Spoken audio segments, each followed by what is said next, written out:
Hey, Tony Gasson's here. Now y'all gotta forgive me. Got my eye patches on. Schedule kind of running together today, so I had to go on ahead and get started. But I probably only got about 5 more minutes with these here on. They don't do a lot, but just try to get that face a little hydrated, under in my eyes. But wanted to pop on and talk about this because I was talking about the situation with the young lady where she left her man. And I would imagine there's some things in there that she trying to, spare him because she a public figure, content creator, and things of that nature. But at the same time, I feel like what's happening right now, and I want you to really be objective about this, because here's one thing that I notice is whenever a man does something, men agree with him.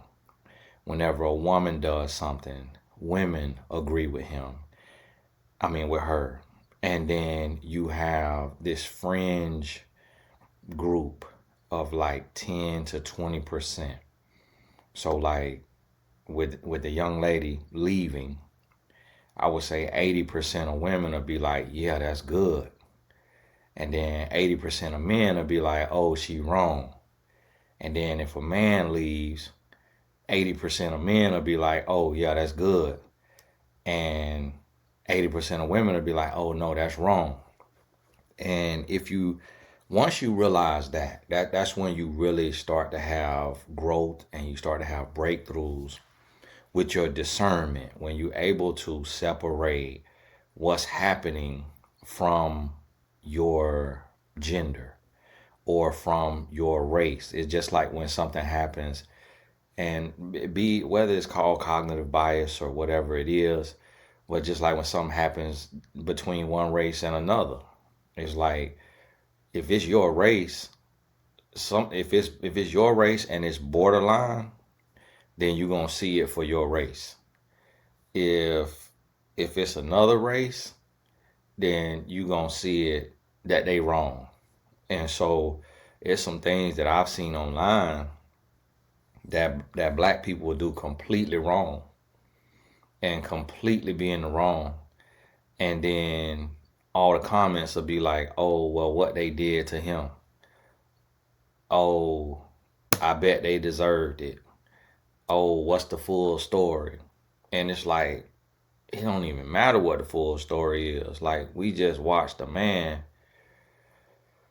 you know, a black man knock out cold a white woman. And like, what are you talking about? And some people are like, oh, that's what she get. She should have watched her mouth. And then vice versa. It especially was happening a lot when the white police was taking the life of black people. And it's like every black person watched that and they like, you know, y'all gotta forgive me. That was my alarm. Every every black person watched that and they like, oh, you know, uh, that's wrong. That's wrong. That shouldn't have happened. You know that, that's wrong. And then every white person watch it and they like, and when I say every, I'm talking about like that 80%, and they like, oh well, he didn't comply with the police. The police tried to tell him to comply. And then when you step outside of your race, then you able to look at it and you able to see and say, well, hey, and this is my hour long class right here, y'all. So when I do my hour long class, I share a lot of different examples to make a point. So if you in a rush, these classes ain't for you. This not the remedial class, this the advanced class, okay? So we go through a lot of different things. And God bless you, keep your head up. Stay in the comments.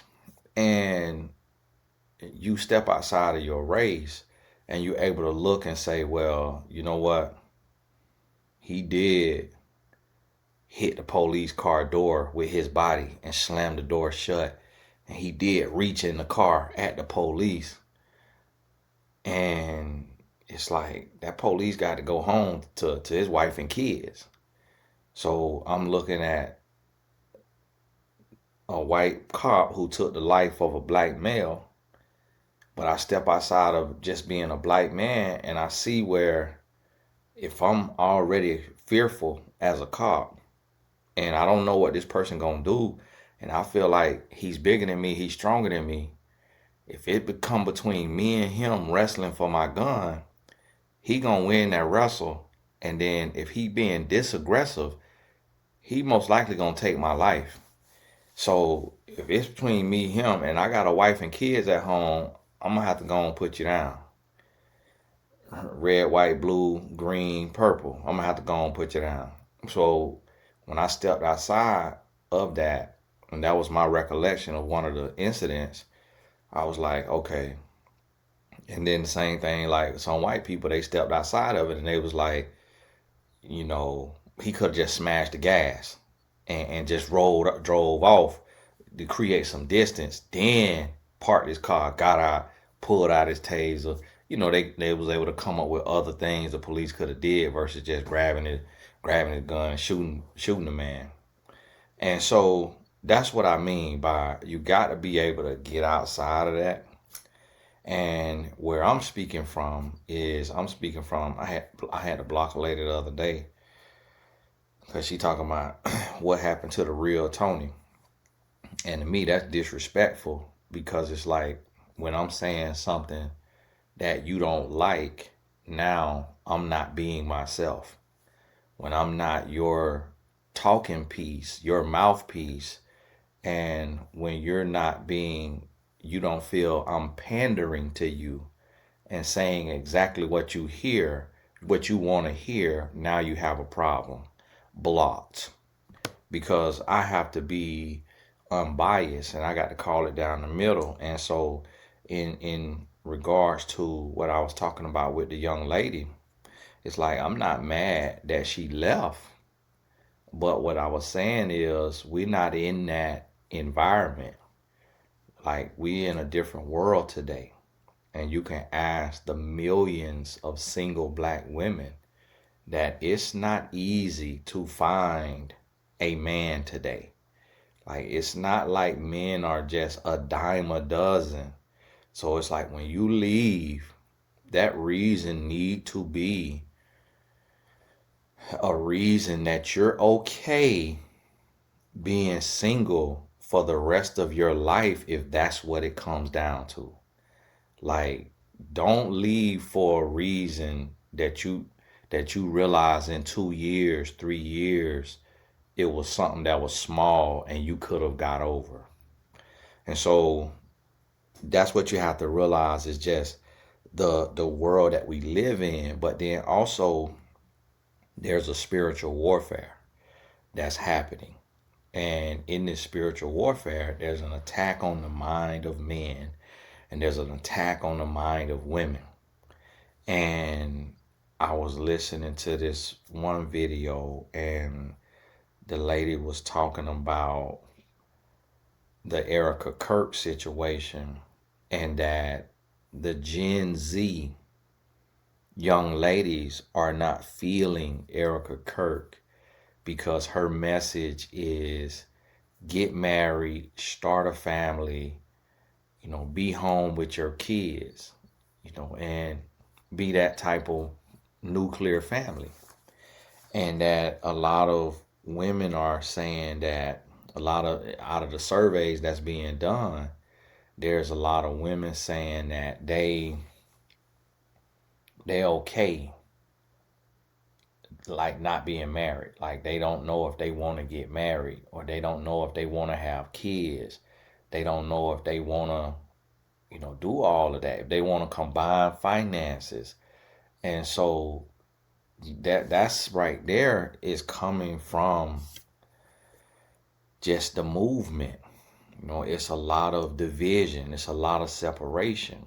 And so, and then it's a lot that men and women both, but it's a lot that women have saw. A lot of women have seen where a man gets with a woman and he sits her down and then one day he decides he wants to leave. He wanna get a divorce. And I saw a lady, she was doing a video about that. She's a white woman, she's a stay-at-home mom, and her husband told her he wanted a divorce. And he say that she say the car that she used is his car, like he paid for it. And that's the same situation in my marriage. It's like my wife don't have a job, so all of the earnings come from me. And so if I just wake up one day and I say, hey, I'm done, it's like now we got to go through a divorce proceeding. But in that time period, if a man want to be nasty and ice that woman out, then he could take and do that until she's able to get some recourse. But she can't call the police and say he cut off my card. The police gonna say that's a civil matter. There's nothing I could do about that. And so now that woman is up the creek without a paddle. So a lot of women are opting to work. They opting to work so that they have a job and they have money. Now, yes, she don't have no money. If that's how he do her, yes, she can go get a job. Now, but it's like if you only finna get a job if you want an instant job, but it's a lot of people with degrees and master's degrees and a lot of what's the word, experience, and can't get a job. So it's not just so clear cut that you're gonna be able to get a job. Like that ain't just something that's just automatic. Boom, you could go get a job. And so now, and listen now, you hear how, and I want the ladies to understand this. If you hear how on my videos, how I have thousands of videos where I am seeing things from a woman's perspective, like I'm taking into consideration what a woman goes through, what a woman has to deal with, just how I just told that, how that could be very unfair to a woman if she has trusted her man. And my wife told me that. She was like, listen, don't ever tell me that it's your money or that you work and it's your money. And in my head as a man, I'm thinking like, it is. I do work. And that's me if I want to be selfish. But then I thought about it. I'm like, no, because she's staying home and whatever for our kids. And life would be very different if she had to work 40 hours a week. Like, she already be tired and all of that. I'm like, imagine adding a 40-hour a week job. Like, she'd be dead tired without having to work. And so I'm like, you add a 40-hour a week job, and for me, it's like right now, I might be working 50 to, I might be working 50 to 60 to 70 hours some weeks. And so it's like that's just a balance that you gotta figure out. And every family, every household may be different. And the lady video I was watching, when she was talking about the Erica Kirk situation, she was saying that she got a master's degree and she still can't earn a whole lot of money. And she say that she say she got a lot of friends with master's degrees and they can't earn no lot of money. And she said all her friends that got married, they all work. And she was like, Erica Kirk can't be telling these young women to get married and be a stay-at-home mom and to combine finances and all of that because these men don't make what Charlie Kirk what he was making. And then as soon as Charlie Kirk was assassinated, I think 3 or 4 days later, Erica took his position as CEO, which is, mind-boggling for a grieving woman to become the CEO of like a major organization. But that's what happened. And so when you look at that, it's like now she in the workforce and everybody is like, why is she doing this tour? Why is she on all this media? And now she getting to realize what it's like if you're one of those women who have to work and fend for yourself because you don't have a man as your covering who working for you. So now the dream that she's selling, it doesn't exist for her. Like she can't sit at home and be the CEO of this major organization, which requires a lot of travel. So her husband was doing all of that travel and he was the face of all of that. And then now that he is gone, now she got to step up and be that person who earns the living, which some women will call operating in your masculine. Some women will say, no, a woman could do that too, and that's just a woman. But my point to you right there is you see how I'm able to step outside of myself as a man and see that, man, that right there ain't fair to a woman. That a man will tell her, I'm cutting off your credit card, and this is his wife.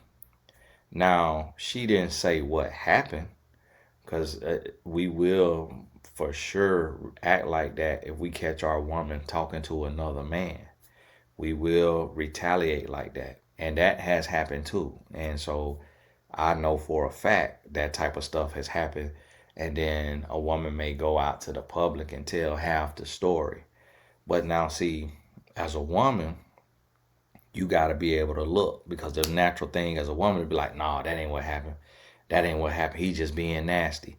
And you just automatically assume that the man was being nasty and that the woman didn't cheat on him. The woman didn't lie to him. The woman didn't deceive him or mistreat him or do something with his money. So there's a boxer, Deontay Wilder, who I saw a post, and he was saying that he had took this woman in, married this woman. She had a son.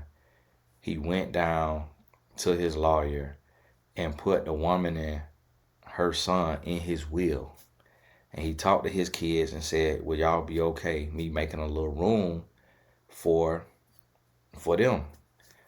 And the kids was cool with it, he say. And he said, and then one day the boy say to him, the boy got mad or whatever and say, you ain't my daddy. And so the boy said, you ain't my daddy. And y'all forgive my moving sessions around.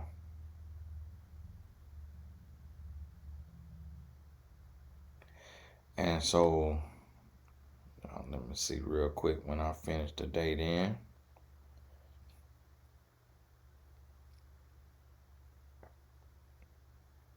Let me see.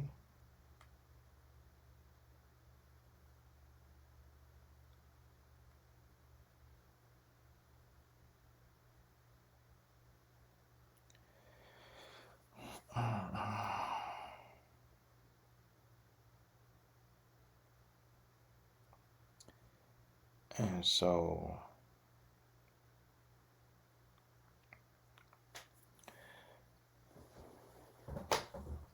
so that's how that right there happened. And he said that, and then I seen a post that say that he's not the father. And I was thinking that he got her pregnant and that his baby not his. I don't know if she cheated on him or what. But, and the man say that the boxer say the woman stole $400,000 from him. And if I'm not mistaken, I remember hearing something like that. I can't remember if Shaquille O'Neal said Shawnee O'Neal embezzled millions from him.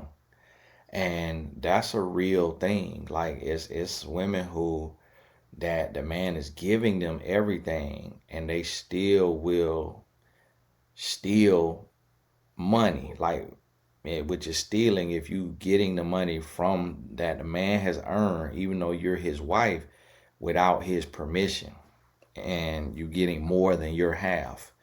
And so, and without his permission, because at the end of the day, he still worked for it, and that's just decency. And even if it's owed to you, if you take it without him knowing, that's still shady. And so you got to get to the place to where you could see that too, regardless of your gender, and be able to call it down the middle. And so today we have a lot of women that's saying, well, Tony, it sounds like you asking us to settle. And I ain't seen nobody say it on the last video, but I'm saying in general. And that's what it's coming down to. But what you got to realize is we have an exacerbated idea of what a relationship is. And it's not that a woman is settling, it's that now we getting to see on a large scale the realities of relationships. So if you don't recall, like you let's say your grandmother was married. Well, your grandmother, your aunties, like those generations, let's say 2 generations, 3 generations ago, grandparents, and even parents, like it's not a lot of people. Like I got one client who is in her early 20s, and her mom is big on social media. Like her mom is a content creator.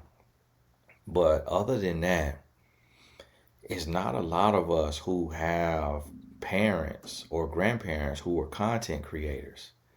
So we're looking at these relationships and we're like, oh, I'm being asked to settle because my grandma was married for 30 years or 50 years and my granddad was amazing. But you really don't know what they went through. Like you don't know how many times that granddad put hands on her. You don't know how many times granddad cheated on her. You don't know how many times granddad left her in tears, that he said something and it really hurt her feelings and she was crying. And those people, because life was so much tougher, there wasn't as much convenience as we have now. So they live by a code. And they had a code of like, don't bring the kids into it. There's a young lady who I subscribe to her channel, and she got a whole channel about some type of like parental, like when one parent lies to the kids to make the kids not like the other parent. And men and women do that.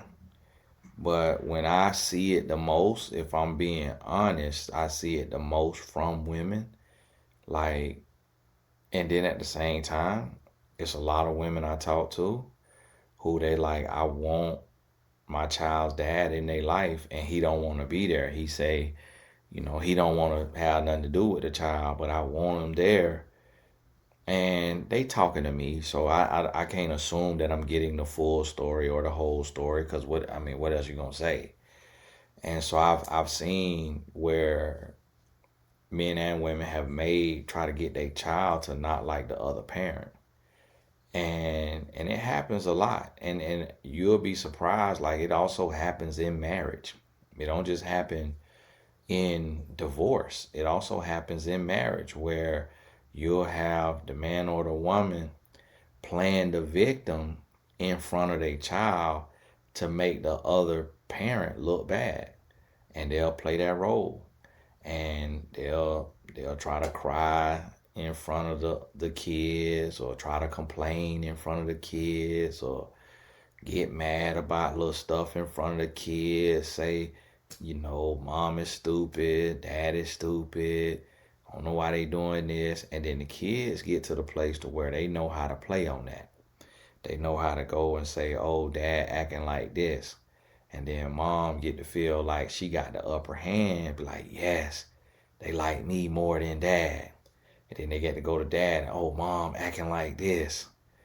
And then dad like, yes, they liking me. And very rarely do you have that parent that be like, that take and explain the other parent's side. Like, that's a rare individual that covers for the other parent and be like, no, what your mom meant, or what your mom trying to say, what she trying to do is this. Or what your dad meant and what your dad trying to do is this. Very rarely do you have that type of mature person. And we'll do it sometimes, and then we don't do it all the time, depending on how we feeling. And so that's human nature. So what you have to realize is that we thinking that we're being asked to settle, and it's men and women. Men thinking they being asked to settle because they being told a woman body not gonna be perfect. You know, a woman not gonna earn what you earn. Like, a woman may not earn what you earn. She may not be able to pay half of the bills. Like, she may not have the credit that you have. She may not have the savings that you have. She may not have the spiritual walk on the level that you have, or vice versa. And so people are looking and saying, oh, well, y'all asking me to settle. Y'all expecting me to settle, not realizing that your grandma and your granddad that was married for those 50 years went through every ebb and flow of a relationship. They went through every aspect. Like, they saw it all, felt it all, struggled. And you hear the stories about when granddad passed away, he had a whole nother family around the corner, and they didn't even know each other. And then at the funeral, here's another woman with her kids, and granddad was taking care of two households to the best of his ability, and nobody knew. And some granddads maybe had 3 women or 4 women. And even then, back in the day, there not being enough men to go around because of the wars, because of the prison, and because of just the police brutality or street gang brutality, you know, hustle culture, whatever. Like, but I ain't talking about hustle, like working hard, the other hustle, drug dealer, all of that right there. People being lost to those different things. And so here you have a man that can have 2 women, 3 women, 4 women, and get them all pregnant. And we still seeing that today. It's NFL player Tyreek Hill, who I think they say have multiple baby mamas. It's another guy, I think his name Cromartie, maybe his last name is. Then the NBA, you got Dwight Howard with like 6 baby mamas. Like, it's people like that have, and I think they say Stephon Diggs, I think they say he got another lady pregnant while Cardi B pregnant, if I'm not mistaken, and could have somebody before her too. But so even today, men able to have multiple women still, even when back then you would think there would be more men. So it's not about settling. It's about coming to terms with the reality that stuff ain't sweet. That we all, if we want to be married, we have to make something shake. Like, we gotta make some concessions. And you have to choose what those concessions will be. And so it's like, you may be in a situation where you got a partner, and let's say they the life of the party, and you the death of the party. They don't like you, you don't like them. So they don't like your personality, you don't like their personality. So then you want to leave them. But guess what? And I seen a lady comment that she was with a guy and that he didn't want to do nothing with her family. And that is toxic. Like that is toxic. But as I think about it, that's how I was with my wife family. Like I never wanted to be over there. I never wanted to go over there. When I would go over there, I would be very quiet and I would sit by myself. And you know what my wife did? She just lived her life. She did her thing. And it was understood that Tony is shy. He's an introvert. He mind his business. And on the downside of it is a lot of times as men we like that because we may want to be a certain way, or we may do something, or we know we got some things going on our inside that we might hurt our spouse, men and women. And meaning like we might tell a lie, we might cheat. And so we don't want to become buddy buddy because then it's harder to be flawed when you buddy buddy. It's harder to do something nasty to somebody's daughter or son if you close with their mama or their daddy. And so that is a line of to where that's a situation of whereas your family will forgive you. And so that's all that is. And it just take time to fall in love. It take time to warm up. It take time. You got to express. You got to understand. You got to have real conversations. You got to really talk through it. You got to get to the root of it. But it's something that could be worked through. And that's the case for almost every couple, to where if somebody just automatically love your family and love being around them and just so loud and so chipper, that might be something to look into. Like, what's going on here? Like, what you got going on? Because that's not normal. And so it's things like that to where, and I remember one time being at a party and I was sitting down at the table, but it was like other people at the table. Like my wife's sisters was at the table. And my wife dad is like her. She is his child. But he didn't raise her like year round. She went with him in the summers. And so it's his party, I think, or somebody's party. Could have been his mama party or somebody's party, his sister party. And it was at this little like clubhouse and music and food and dancing. And he comes and grabbed my hand. I never go on the dance floor. That's not my personality. Like I count on my two hands how many times I go on the dance floor and dance. It is it's so uncomfortable. I don't like dancing. I don't like being looked at by people. I don't like being seen by people. If I could just tuck in the corner and hide, I would do that. Like I just don't like attention. And a lot of people don't believe that because I do YouTube and stuff, but I do it because it's my purpose. And if you look around and you ask yourself how many men are speaking the stuff that Tony is speaking, how many men is sharing the stuff that Tony is sharing, like how many out of the billions of people, you would think that 700 million men would be saying what I'm saying. But it's like for most of y'all, you can only think of 10 or less men that's saying what I'm saying. And so that's why I do this. But I'm very shy. I'm very quiet. I'm very introverted. And so he pulled me and he was pulling me to get up to dance, and it like flipped the table over. It pretty much like flipped the table over because it like my thighs grabbed the table, and then his other daughters were like, "Dad, leave him alone." Like, and he just wanted to dance. Like he had been having some drinks. That was his thing. He just wanted to dance. And I realized like my wife is a lot like that. Like she love to play around, and I don't like to really play around. And if I play with her, like she'll do something to hurt me. Like she'll hit me in a way that really hurt.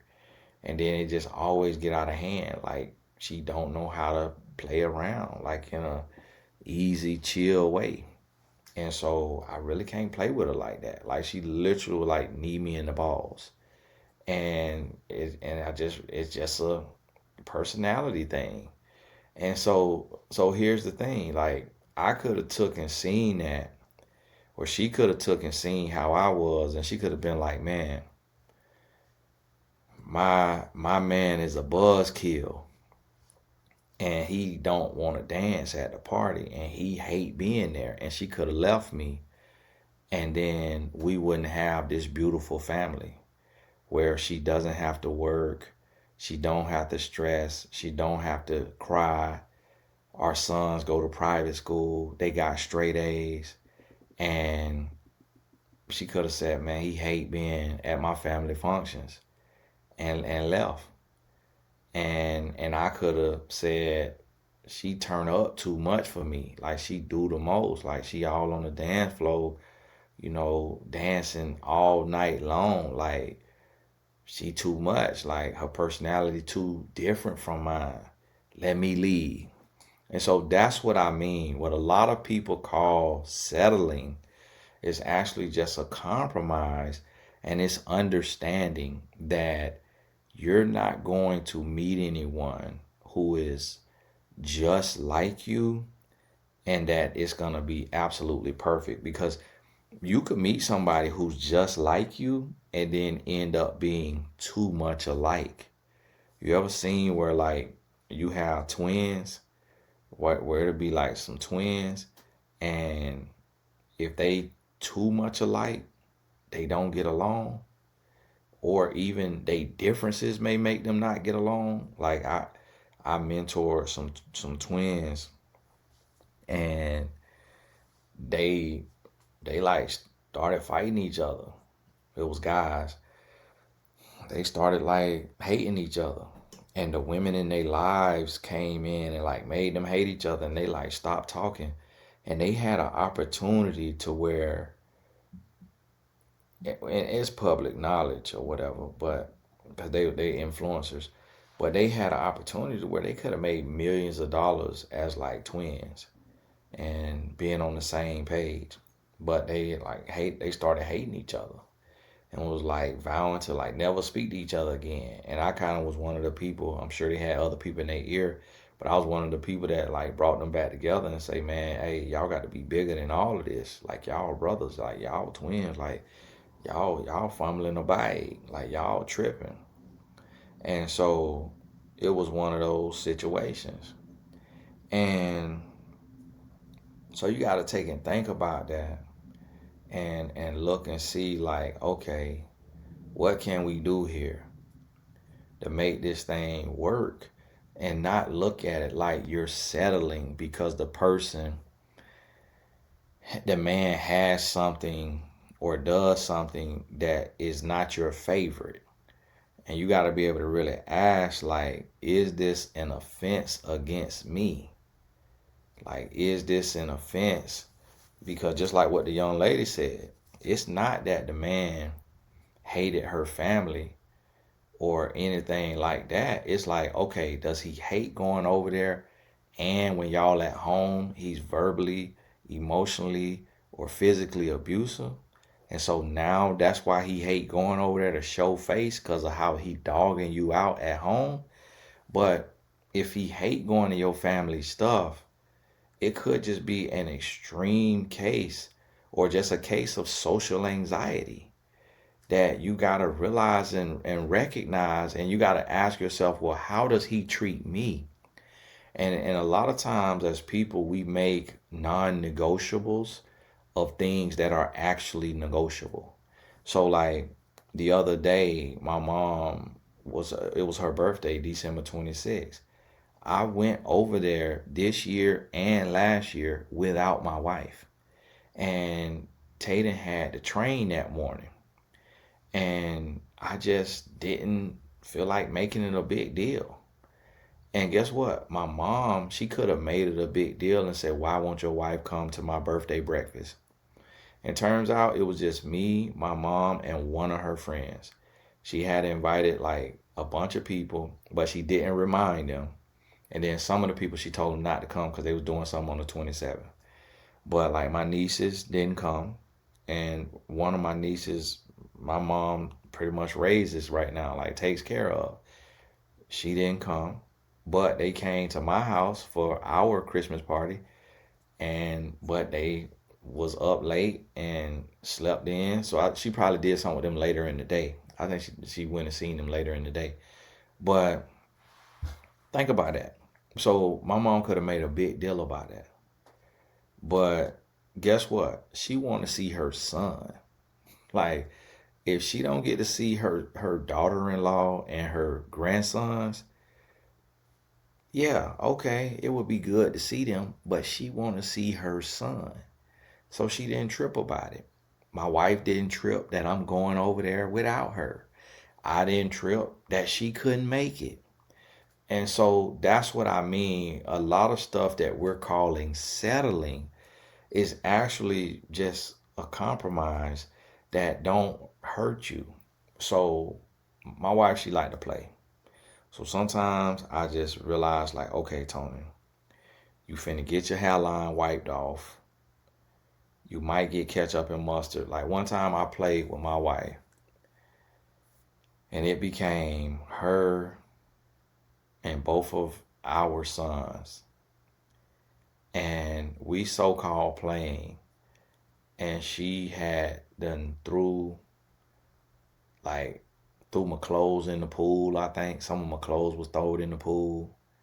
She put ketchup and mustard all over me. She filled up a plate with whipped cream, smashed it in my face. So like she played in like just a real weird way.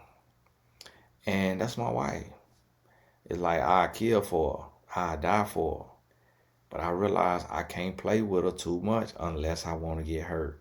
And then one time we was playing wrestling and she hadn't did something. She probably hadn't hit me in the balls or something like that. And I picked up, boom, body slam on the bed. But we had one of them $99 beds. So when we hit the bed, what would have been soft, we went all the way down and hit the frame. I mean, it was $99 for the whole thing, the frame, the mattress, everything. So it wasn't nothing in there. But we didn't realize that. We found out then, and her bite hit that, boom, through the mattress. Now the mattress smashed all the way down. I'm only 5'10", so it ain't like I was bringing her from 7 feet in the air. And I ain't try to slam her hard, but it's just how cheap and ragged our bed was. That was our first bed. That was all we could afford. And her bite hit that spring. Boy, she was, ooh, ah, ooh, she was hurting. And so I'm like, oh, no. But we learned the lesson then. Like, listen, you're a Division I athlete. I'm a Division I athlete. We can't be doing too much play wrestling and all of that because we end up hurting each other. And it just like, so it was something that she really liked to do and she wanted to do. And I couldn't do it. And she had this thing of like growing up with boys to where it's one of her cousins who still got a scar on his eye because he tried to push her down the stairs and she smashed his head into the doorknob. Her other cousin, she like bloodied his nose, bust his lips. She'd come up with boys. So she played really rough. So I could take and leave because of that. She could take and leave because of me not being like that. But in my household, I remember, I never forget my daddy saying, hey, Kathy, don't be playing like that. Somebody end up getting hurt. Like you doing that. If I take and react, I'll be done hit you before I even realize I done hit you because you playing. Like don't play around. And my daddy didn't like to play. My mama kind of wanted to play a little bit. He ain't like to play like that. So I took that with me of like, don't play around. And even the Bible say, be careful with your jesting and jiving. All that because it could lead to sin. And something like that. And it could be in Proverbs. And so, you don't say jesting and jiving now. So y'all look that up. And so that's what I mean. So you have to look at the situation and you got to really get to the root and to the core of it and say, is this what I'm being asked to compromise against my morals and my values?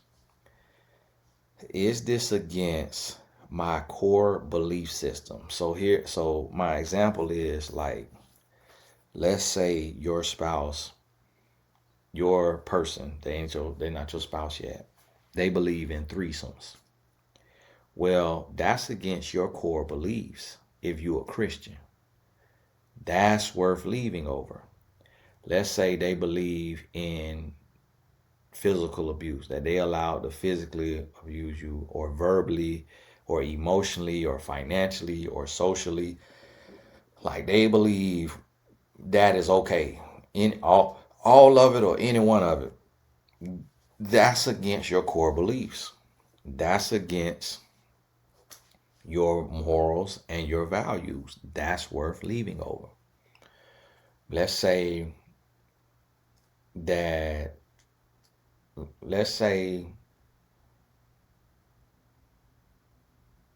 the woman believed the man got to cut off his mother, and because she taking that a man will forsake his mother and father and cleave to his wife, so she is saying he can't call his mom, or he can only talk to his mom once a week.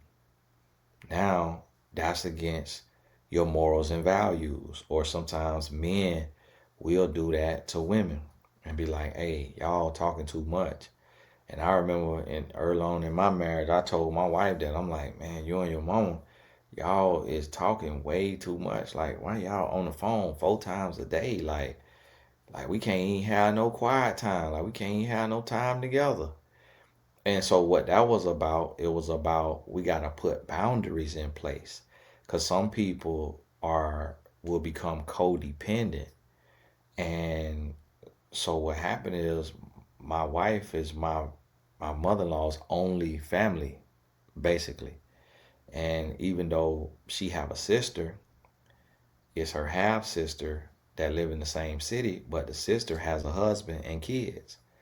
And so my wife is like my mother-in-law's only family that's here, like in the city. And so they very, very, her mom is very attached. Her mom here right now and been here for the last, since Christmas, and it's the 28th. She done stayed the night. She done stayed here. She lived right across the street. So it's like she could leave and go home and, you know, whatever, but she'll just stay here. And so I had to learn and realize as a husband, like that's all she got. And I'm scared to life for my wife to lose her mom one day, because I see how hard she took losing her grandma. And her grandma on her dad's side. So she only got to see her in the summers. And and that was pretty much it. And then exchanging gifts and stuff on the holidays. So I'm like, man, if she took this thing that hard, she went and got a tattoo. Well, her grandma used to write, I love you. She got that copy from the card, and she got that tattoo the way her grandma write, I love you. That's her grandma, not even her mom. She 100 times closer to her mom. So it's like, I'm already, even though I feel like her mom might have another 20 years or more, I'm already planning like the grieving process of like, what am I gonna do? Like, how do I create the house, the environment, chef, cleaning people, tattoo artists? I'm already like, what am I gonna have to do? Like, man, she was showing me yesterday, this girl mama died, and her mama was collecting some type of things, and her husband went and found all the rest of the collection to finish out the collection and gave it to her for Christmas. So my wife showing me that, and it's like bringing tears to her eyes. So I'm like, oh Lord, what do her mama collect? So I'm already looking to see what I'm gonna have to get her for Christmas, the first Christmas without her mom, the first birthday, her mom birthday without her mom, because she don't have a lot of family, so she didn't see death as much as I see death. So I could look at it and be like, hey man, like I lost my grandma too, and I lived with my grandma for a period of time. Like I was at my grandma's house every single day, or whatever. And my wife met my grandma, and I can't take and apply me as a man because I saw so much death around me that I watched my best friend die in front of me in the third grade. So it's like I was introduced to death at such a young age that I process it totally different than a normal person. And so I can't take and apply that. And so in the reason why I'm sharing this with you is so you can see some examples and some scenarios of how the person you're with may be the total opposite of you, may handle things completely different than you. And it doesn't mean that you're settling because you're being asked to accept something or to do something or to be a part of something that makes you uncomfortable, that you don't necessarily like. Like when I went to my wife's family, they all drink. So for years, I would be like, no, I'm good because I didn't drink alcohol. And then as I got older, I started drinking alcohol. And once I felt like I needed a stress reliever or something like that, or I realized every home I went into, every single person drank. And then I had to connect and understand that I could handle an alcoholic beverage, that I don't get drunk, I don't go overboard, and I wasn't raised by alcoholics, so I don't have like a trauma or a trigger with it. So, and then I had to realize that I was not drinking because I wanted to be special. Not because I really had something against it, but because I just wanted to be special. I wanted to be seen as special. I love being different. So when I was growing up, I didn't drink, I didn't smoke, I didn't curse. The only thing I did that other guys did was have sex with the ladies. That was it. I didn't play video games. I didn't watch porn. I didn't drink, smoke, or curse. So, and I loved that because it made me different. And I wrote poetry. Most other guys couldn't write poetry. And I was always the best athlete in basketball and football. So it made me stand out because I lead the league in scoring, averaging 22 points a game. I lead the league in rushing yards in football, averaging 10 yards a carry. And so none of my homeboys doing what I'm doing on the field, on the court. And then I write poetry. I don't curse. I don't drink. I don't smoke. My dad a pastor. And so it made me so different. And then I already look different than other guys too because I have hazel eyes. So that made me stand out in that way too. And what I did is I misused that uniqueness to get more women. So I was able to get more women than any other guy that I knew. And they all knew that. And they would all say that, man, Tony got all the ladies. Tony got all the ladies. And that's the life that I was living. But then when I realized, like, man, I really ain't got nothing against drinking. I got something against getting drunk. I got something against being an alcoholic.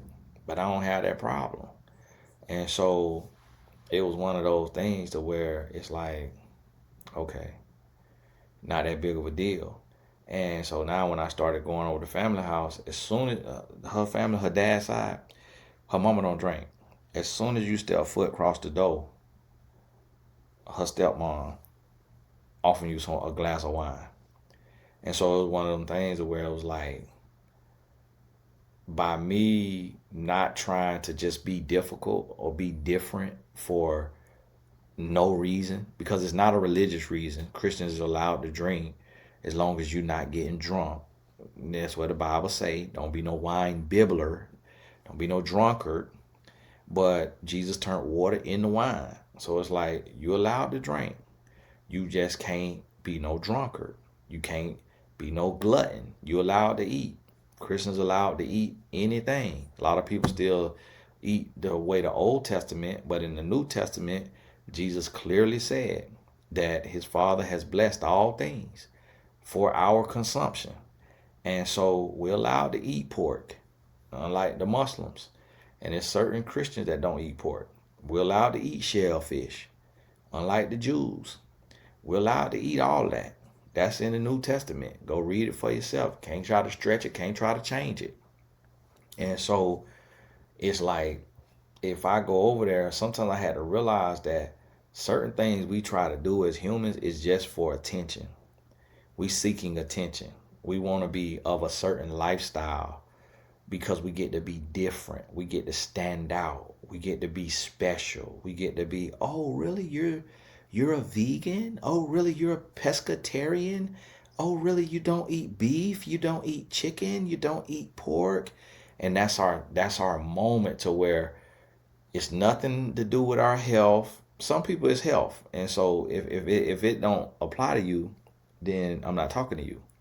But what I'm talking to is those people, and you know who you are if you one of those people, to where the root reason of why you doing this particular thing is just because it gets you attention and because it makes you feel special. If it's a valid reason, we don't need to hear the reason. Like, we okay. We don't need to hear that reason. Like, that's not necessary. But if it's something to where you just doing it to be special, and so that was my thing. And so now I made that change, and to where I stopped trying to just be special and to be different for no real reason. And then I started to just live my life. And I started to get to where, like, okay, Tony, why don't you want to get on the dance floor? And it was like, the real reason was like, because I don't like to be looked at. Tony, nobody paying you attention. Like, it's a million people on the dance floor. Everybody dancing, everybody minding their business. So what are you talking about? And if you get on the dance floor, how is that gonna hurt you? You at a birthday party. If you get on the dance floor, how's that gonna hurt you? It's not gonna hurt me. But how would that make your wife feel? She might love it. She'll like it. I'm guessing. So like the other night, we was at a Christmas party and they had karaoke. My wife got on the mic 2 times. So the guy whose house it is, he was like, you got to go up there before we leave. I ain't want to go up there. But instead of making a big deal, it was another guy who didn't want to go up there. He went up there. So me, him, and then the husband of the woman who invited us to the party, it's her mom and stepdad house. We all got up there together. It was only 2 mics. I had the mic. I kind of probably annoyed my wife because I wasn't really singing into the mic. I wasn't singing loud. I was just kind of up there. But then when I got done, the guy was like, see, you did it. And I was like, yeah, like, yeah, it was cool. And I did it.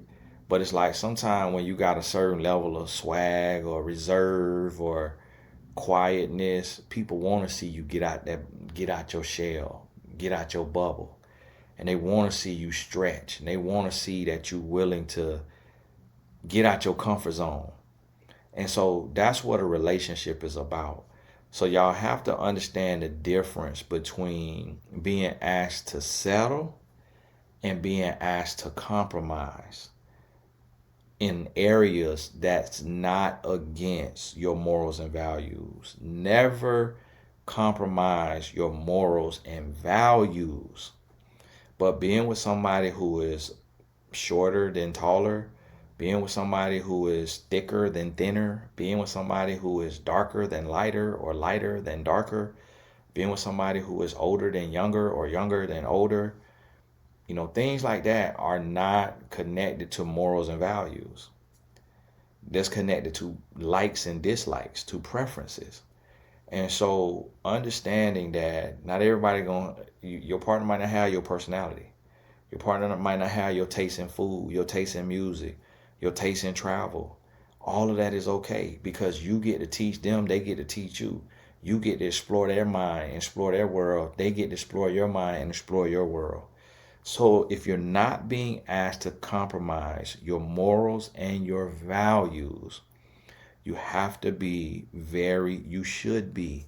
You don't have to do anything but live and die. I'm about to say stay black and die, but you ain't even got to stay black. Michael Jackson showed us that.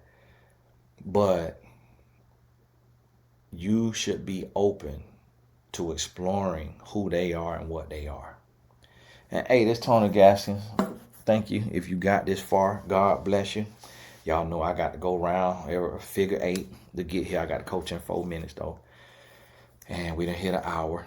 Now, 2026, we got the solopreneur. That means a solo entrepreneur. We got that mastermind coming. So if you want to build your business, you'll see it on TonyGaskinsAcademy.com. That's the site right there. You'll see, visit that. We got the solopreneur mastermind group. It's a group.